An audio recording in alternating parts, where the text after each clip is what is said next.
আমাদের স্কেজুলিং এর miss timing হয়ে যায় টেস্টের পর টি টোয়েন্টির পর টেস্ট।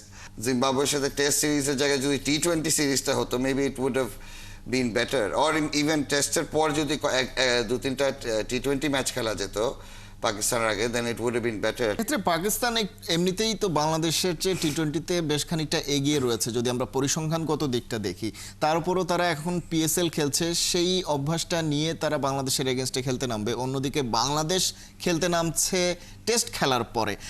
সেক্ষেত্রে এই যে শিফট হচ্ছে ফরম্যাটের একটা থেকে আরেকটায়, সেটা বাংলাদেশের ক্রিকেটারদের জন্য একটু চ্যালেঞ্জিং হয়ে যাবে। এটা একটু আমাদের স্কেজুলিং এর মিস টাইমিং হয়ে যায় টেস্টের পর টি-20-র পর টেস্ট। এই রেড বল হোয়াইট বলের কন্টিনিউশনটা বা এটার ফ্লোটা রাখা খুব প্রয়োজন। যেটা আপনি বলছেন যে তারা পিএসএল খেলছে, পিএসএল খেলার পরেই ন্যাশনাল টিম গিয়ে বাংলাদেশের সাথে টি-20টা খেলবে। তা আমাদেরও যদি একটু টি-20টা থাকতো, টি-20র দু তিনটা ম্যাচ খেলে পাকিস্তানের সাথে খেলতো, বা আমাদের একটা ছোট মেবি জিম্বাবুয়ের সাথে টেস্ট সিরিজের জায়গায় যদি টি-20 সিরিজটা হতো maybe it would have been better, or even টেস্টের পর যদি দু তিনটা টি-20 ম্যাচ খেলা যেত পাকিস্তানের আগে, then it would have been better. একটা ব্যাটিং প্র্যাকটিস হয়ে যেত আমি মনে করি, একটু স্পোর্টিং উইকেটে যেখানে প্রচুর রান করা যায় ওরকম ক্ষেত্রে যদি একটু করে পাকিস্তানে গিয়ে ব্যাটসম্যানগুলো যেতে পারতো, ওদের একটা সেলফ বিলিভ, একটা কনফিডেন্স লেভেল, ওদের স্কিলের উপর ভরসাটা হাই থাকতো নিঃসন্দেহে।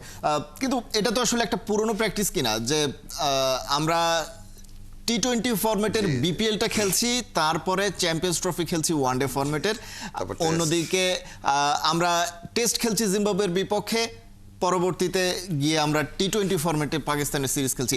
এই প্র্যাকটিসটা আসলে মানে এই যে স্কেজুলিং, সেই বিষয়টা আসলে বরাবরই হয়ে আসছে কিনা? জি, মনে হয় বরাবর তো হয়ে আসছে এই জিনিসটা। এটাতে আর একটু কনসেন্ট্রেট করে জিনিসটা কিভাবে গুছিয়ে আনা যায় এটার উপর বোর্ডের আমার মনে হয় কাজ করা উচিত। কারণ এটা প্লেয়ারদের ক্ষেত্রেও আর কি, এটা একজন একটার উপর কাজ করছে, লাল বলের উপর কাজ করছে, কিন্তু ও খেলবে হলো সাদা বলে, কিন্তু ও কাজ বেচারা করে আসছে লাল বলে। তারপর আবার সাদা বলেও যদি একই ক্ষেত্রে করতে থাকে, গিয়েও খেলতেছে লাল বলে। এটা ইভেন প্লেয়ারদেরকেও মেবি একটু স্পেসিফাই করে দেওয়া উচিত। যেমন আমি মনে করি মমিনুল খুবই ভালো করে, I think all throughout the year he concentrates only on red ball, আর হয়তো বা প্রিমিয়ার লিগটা খেলে আপনার। তারপরেও আই থিঙ্ক মেন্টালি ওর কনসেন্ট্রেশনটা লাল বলের উপরেই থাকে।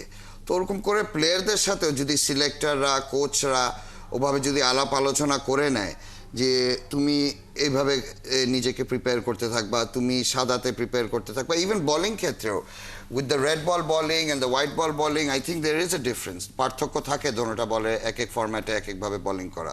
তো সে যেমন সবাই তাইজুলকে red ball left arm spinner হিসাবেই নেয়, তো ঠিক আছে যদি ওরকমভাবেই নেয়, কিন্তু ও তো আবার হোয়াইট বলে ওডিআইতেও ভালো বোলিং করে যখনই চান্স পায়।